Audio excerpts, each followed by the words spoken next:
happens when the Tigers have the ball. You see that Clemson's scoring is about 25th in the nation. Tennessee scoring defense surprisingly good, about number 43 for all the heat they've taken.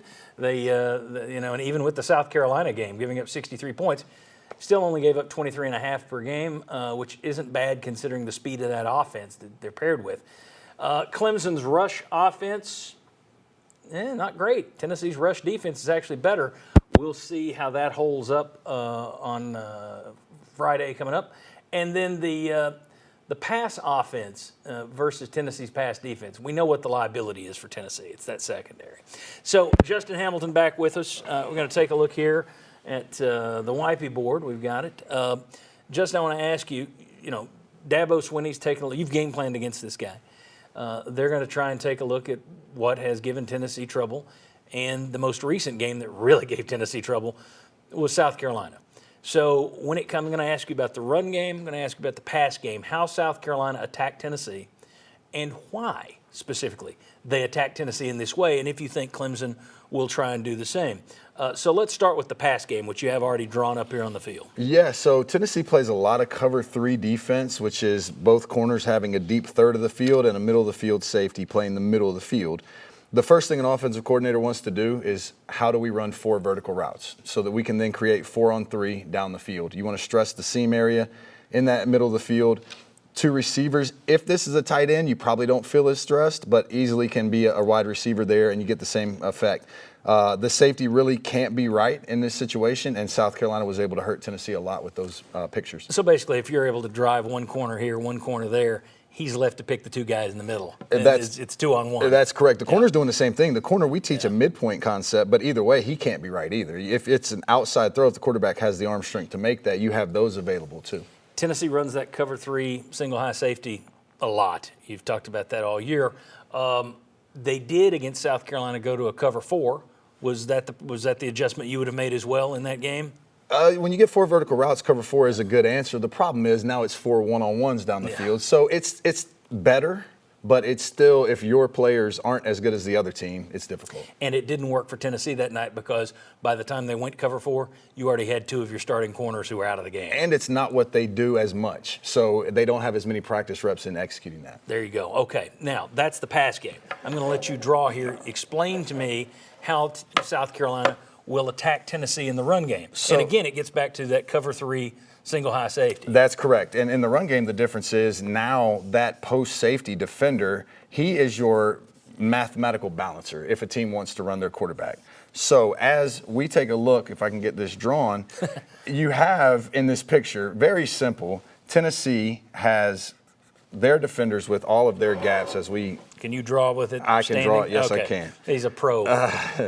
But as this happens, this is the running back here. I'll just give him a little broken circle. The quarterback is underlined position. You have a defensive tackle in the A gap there, the gap here, a gap here. You have an edge defender there. If the tight end blocks, you have an overhang defender to fit the gap. You have a defender here who is not going to be blocked. That's the zone read that you hear everyone talk about. Most of the time, as a base rule, that guy's going to tackle the running back.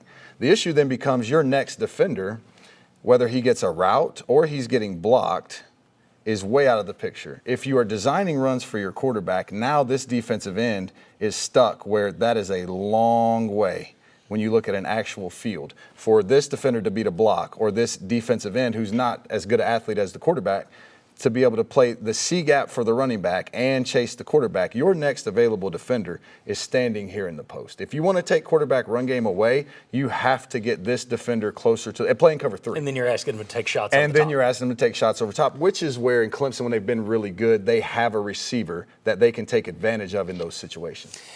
Basically, you used a word the other day when we were talking about 2 words. Mathematically unsound is basically what you're talking about when it's when the quarterback runs on you, or as South Carolina put to use, when they bring in a wildcat, which basically just means a guy playing quarterback will run on you. Your defense is mathematically unsound when it's cover 3 single high safety. That sounds bad. There will be people out there who go, "Why do you run that?" But all defenses have there's a key that you can unlock it.